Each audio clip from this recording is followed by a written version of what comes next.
आज यहाँ पर संस्कार हुए।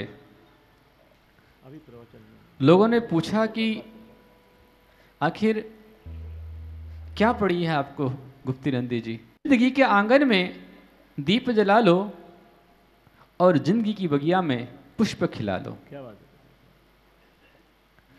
जिंदगी के आंगन में दीप जला लो, जिंदगी की बगिया में पुष्प खिला लो। कुछ दिनों का जीवन जो मिला है, कुछ दिनों का जीवन जो मिला है, जिंदगी में सबको अमृत पिला दो, जिंदगी में सबको अमृत पिला दो।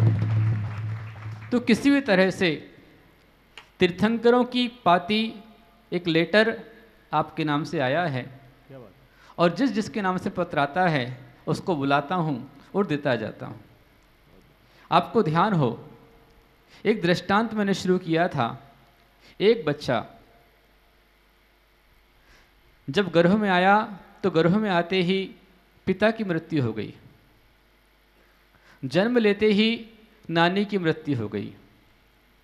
जब गर्भ में आया था तब बहुत बड़ी हवेली में आया था, पर जब जन्म हुआ तो एक झोपड़ी में जन्म हुआ। नौकरी करने गया, सेठ ने सहायता करनी चाहिए और सहायता करने के लिए उसको सोने की मुद्राएं दी, सोने के सिक्के दिए। मिल पाए? याद आया? क्या हुआ उसका? हाथ में आए सोने के सिक्के, सोने की मुद्राएं अंगार बन गई, उसका हाथ जलने लग गया। यह पुद्गल का परिणमन। आप कहेंगे ऐसा कैसे हो सकता है? जरा अपने आसपास देखिए, जिनको हल्का सा बुखार आता है और बुखार के अंदर जो दवाई डॉक्टर हमेशा पेशेंट को देता है और जिससे सारे पेशेंट ठीक होते हैं, वही जिसका काल आ जाता है वही दवाई उसके लिए रिएक्शन कर जाती है। डायबिटीज, बीपी की दवाइयां जो हमेशा आप खाते हैं, आखिरी में वही रिएक्शन करने लग जाती है। ऐसा पुद्गल का परिणमन होता है। उसके हाथ में आया सोना अंगार बन गया, नहीं ले पाया, सेठ सहायता नहीं कर पाया। ऐसे भयानक दुर्दिन उसने देखे कि सेठ ने थैली भर के चना दिया, पर कितना मिला? ध्यान है आपको? पूरा थैला भरा था, पर खेत से घर जाते जाते एक मुट्ठी रह गया। कहां गया? किस्मत से थैले के अंदर भी छेद हो गया और दाना दाना गिरते गिरते गिरते गिरते किस्मत में एक मुट्ठी था, उतना ही मिला। ऐसी स्थिति को देख करके मां ने कहा कि अरे बेटा, तू तो अकृत पुण्य है। जिसके पास गया था, जिसके पास सहायता मांगने गया था, जिसने स्वर्ण मुद्राएं दी थी, जिसने चना दिया था, उसका नाम सुकृत पुण्य था। और उससे कहा कि तू तो अकृत पुण्य। अकृत पुण्य मतलब? अकृत पुण्य मतलब जिसने कुछ भी पुण्य नहीं किया है वो अकृत पुण्य है, कुछ भी पुण्य नहीं है। श्रम के मारे रातों रात माँ ने वो गांव छोड़ दिया, दूसरे गांव में गई, एक जगह पर जाकर नौकरी करने लग गई। वहाँ पर बर्तन मांजना, कपड़े धोना, खाना बनाना आदि आदि काम करती थी। और जिसके यहाँ काम करती थी वह सेठ, उसने उसको अपनी धर्म की बहन बना लिया। और उसके 7 पुत्र थे। वो 7 पुत्र हमेशा अच्छे कपड़े पहनते, बड़ी गाड़ियों में घूमते, रथों में घूमते, अच्छा अच्छा खाते, मिठाइयाँ खाते। उनको खाते देख करके वह जो अकृत पुण्य था, वह जो पापक था, उसके मन में लालच आता था कि ये मिठाइयाँ मुझे कब मिलेंगी। और कई यदि मिठाई को हाथ लगा देवे तो सारे के सारे झिड़क देते थे। एक दिन यही रक्षाबंधन का दिन था और वह बेचारा पापक अकृत पुण्य जंगल में गाय चरा करके आया। देखा कि वो 7 भाई बैठकर बढ़िया खीर खा रहे हैं। उनको खीर खाते देख करके, और पास में एक कटोरी और खीर रखी थी, उसको देख करके वो तुरंत खीर कटोरी के पास पहुंच गया, बैठ गया। बोले भैया क्या ये खीर मेरे लिए रखी है? सातों भाइयों ने मिलकर कहा, हाँ तेरे लिए रखी, हम तुझे खिलाते हैं। और सातों भाइयों ने मिलकर के उस बच्चे को इतना मारा, इतना मारा, इतना मारा कि पूरा खून खून कर दिया। बच्चा रोने लग गया, चिल्लाने लग गया। उसके रोने की आवाज को सुनकर के उसकी माँ दौड़ करके आई और माँ को देख करके वो सारे के सातों लड़के भाग गए। माँ ने पूछा, बेटा क्या हुआ, इन्होंने क्यों मारा? बोले, माँ ये सातों भाई यहाँ पर खाना खा रहे थे, खीर खा रहे थे, एक कटोरी और रखी थी, मैंने सोचा कि शायद ये मेरे लिए है, और मैंने उनसे पूछा कि मेरे लिए है क्या, उन्होंने मुझे इसलिए इतना मारा। उसको रोते देख करके माँ रोने लग गई कि क्या मेरी किस्मत है, क्या मेरा भाग्य है कि जहाँ मेरे घर में हजारों लोग आकर के यूं ही खाकर चले जाते थे, आज कैसी किस्मत ने मुझे दगा दिया है कि मेरे बेटे को खीर के लिए मार पड़ रही है। माँ रो रही है, बेटा रो रहा है। दोनों को देख करके सेठ आया और कहा, बहन तू क्यों रो रही है, तेरा बेटा क्यों रो रहा है, इसे किसने मारा है? उसने सारी कहानी बताई कि तुम्हारे ही सातों बच्चों ने मिलकर मेरे बेटे को मारा है। पूछा, बेटा क्यों मारा है? बोले, मुझे खीर खाना थी। बोले, खीर खाना थी? बोले, हाँ। सेठ ने कहा कि बहन आज रक्षाबंधन है, ले मैं तुझे दूध देता हूँ, चावल देता हूँ, तू घर पर जा, आज तेरी छुट्टी, तू अपने अच्छी खीर बना, तेरे बेटे को भी खिला और तू भी खा ले। माँ वह चावल, वह भात, वह कोदो, दूध लेकर के घर पर आई, बेटे को उपचार किया, खीर बनाने लग गई। खीर बन रही है और बेटा पूछ रहा है, माँ खीर बन गई? माँ खीर बन गई, मेरे पेट में चूहे नहीं बिल्ली कूद रही है, खीर बन गई। माँ ने कहा, बेटा खीर तो बन गई, पर यह बता कि तुझे ये खीर अकेले आज खानी है या रोज खानी है? बेटे ने कहा, माँ मुझे तो रोज खानी है। बोले, यदि रोज खानी है तो थोड़ा इंतजार करना होगा। बोले, किसका? बोले, बेटा आज का दिन बहुत अच्छा दिन है, रक्षाबंधन का दिन है, और ऐसे पावन दिन में यदि हमारे घर में, हमारी कुटिया में, हमारी झोपड़ी में किसी दिगंबर मुनिराज के चरण पड़ जाएं, उनका आहार दान हो जाए, तो इतना पुण्य अपना जाग जाएगा कि तुझे रोज खीर खाने मिलेगी।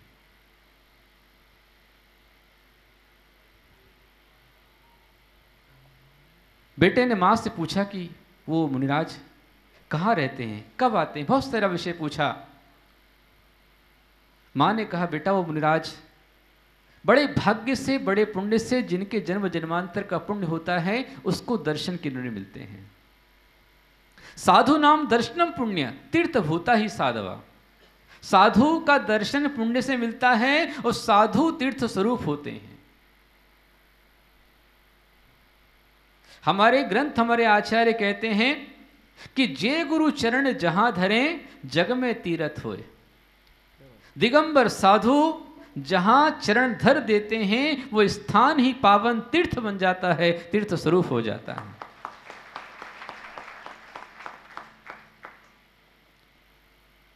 मां ने कहा, बेटा मैं पास में ही पानी लेने जा रही हूं, तू बैठ, बाहर बैठना, और यदि कोई दिगंबर साधु मुनिराज आ जाएं तो मुझको आवाज दे देना और उनको रोक लेना। बेटा झोपड़ी के बाहर बैठा है और सच्चे मन से प्रार्थना कर रहा है कि हे प्रभु मेरी मां की इच्छा पूरी कर दो। बाबा मेरी मां ने आपको बुलाया है, आप जल्दी आ जाओ। और कहते हैं कि यदि कोई सच्चे मन से गुरु को पुकारता है तो गुरु उसकी पुकार को सुनकर चले आते हैं। एक दिगंबर साधु जंगल से उस तरफ को आ रहे थे, उनको आता देखकर एकदम खुश हो गया कि अरे माँ ने कहा था ये वैसे ही हैं, नग्न दिगंबर हैं, पीछे कमंडल इनके पास में हैं, ये मेरे साधु मेरे बाबा हैं। तुरंत उनके पास पहुंचा और कहा, बाबा रुक जाइए। मुनिराज ने पूछा, हूं क्यों रुकना है? बोले, बाबा मेरी माँ ने बहुत मीठी खीर बनाई है और मेरी माँ ने कहा है कि वो मीठी खीर वो सीधे मुझे नहीं खिलाएगी। उसने कहा है कि पहले मैं बाबा को दूंगी, उसके बाद तेरे को दूंगी, तो आप मेरे लिए रुक जाइए। अब बताओ कि मुनि महाराज आहार को जा रहे हैं, वैसे रुक जाते हैं क्या? रुकते हैं क्या? नहीं रुकते। मुनिराज आगे जाने लग गए, उनके सामने गया, हाथ जोड़ लिए, बोले बाबा आप कैसे हो? आपको खीर अच्छी नहीं लगती? मेरे को बहुत अच्छी लगती है। बच्चा अपने बचपन में बात कर रहा है अपनी भाषा में।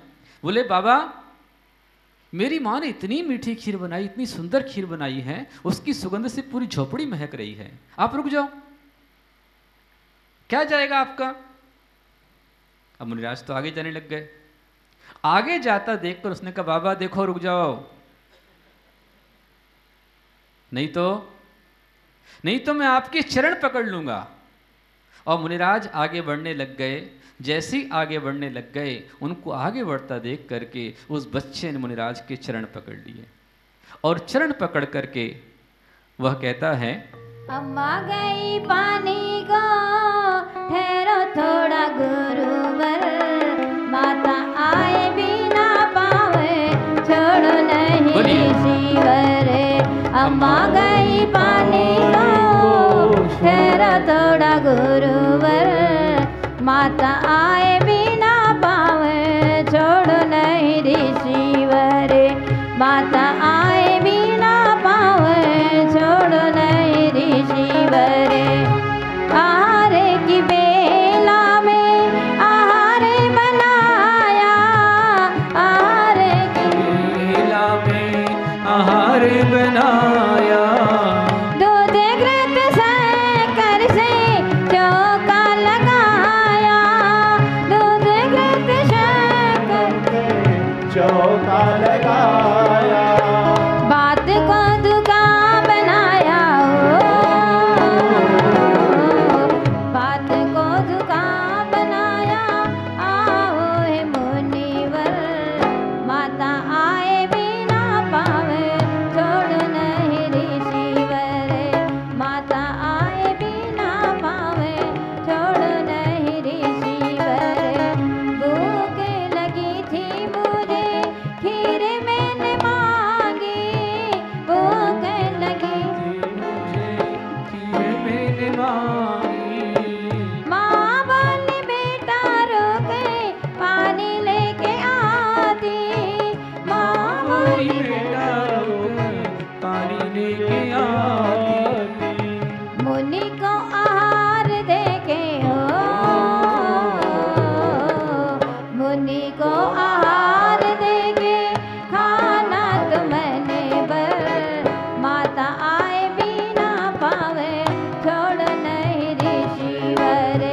माता आए बिना पावे छोड़ नहीं ऋषि। कहे कि वो चली गई पनघट, ऐसा कहे कि वो चली गई पनघट। आए मेरे प्रभु वर, मानो मेरी माल हटे। आए मेरे प्रभु वर, मानो मेरी बाल हट। बात आन तक नहीं हो, बात आन तक नहीं छोड़ मैं गुरुवर। माता आए बिना पावे छोड़ नहीं ऋषिवर। माता आए बिना पावे छोड़ नहीं ऋषिवर। माता आई पानी लाई विधि भी मिलाई, माता आई पानी लाई विधि भी मिलाई, माता खुशी खुशी बेटा कहे खीर दे दो माई, खुशी खुशी बेटा कहे खीर दे दो माई। दान अनुमोदन से हो, दान अनुमोदन से पाए पुण्य सुख कर। माता आए बिना पावे छोड़ नहीं ऋषिवर। माता आए बिना पावे छोड़ नहीं ऋषिवर। अम्मा गई पानी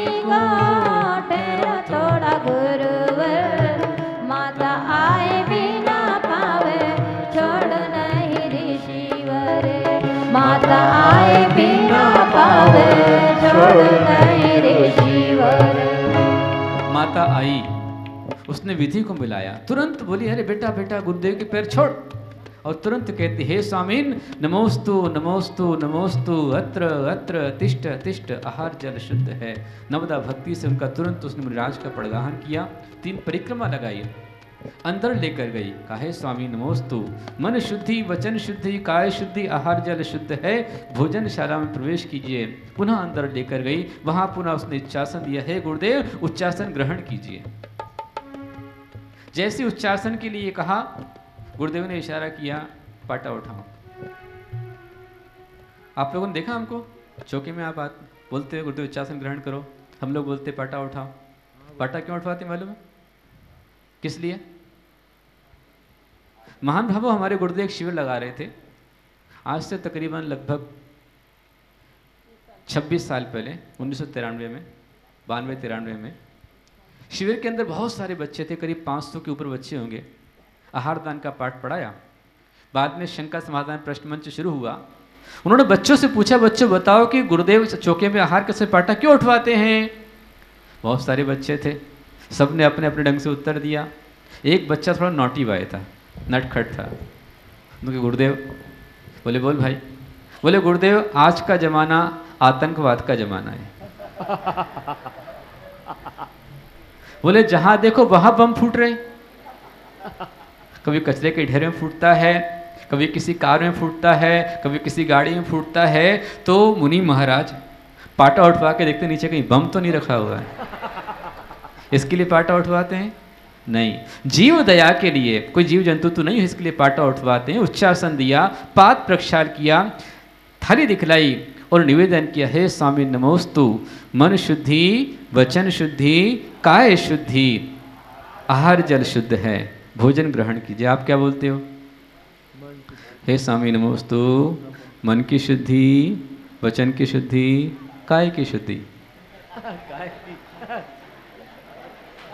काय की शुद्धि, ध्यान रखना, यदि आपकी शुद्धि नहीं है, आहार के समय, अभिषेक के समय महान पाप का बंध होता है।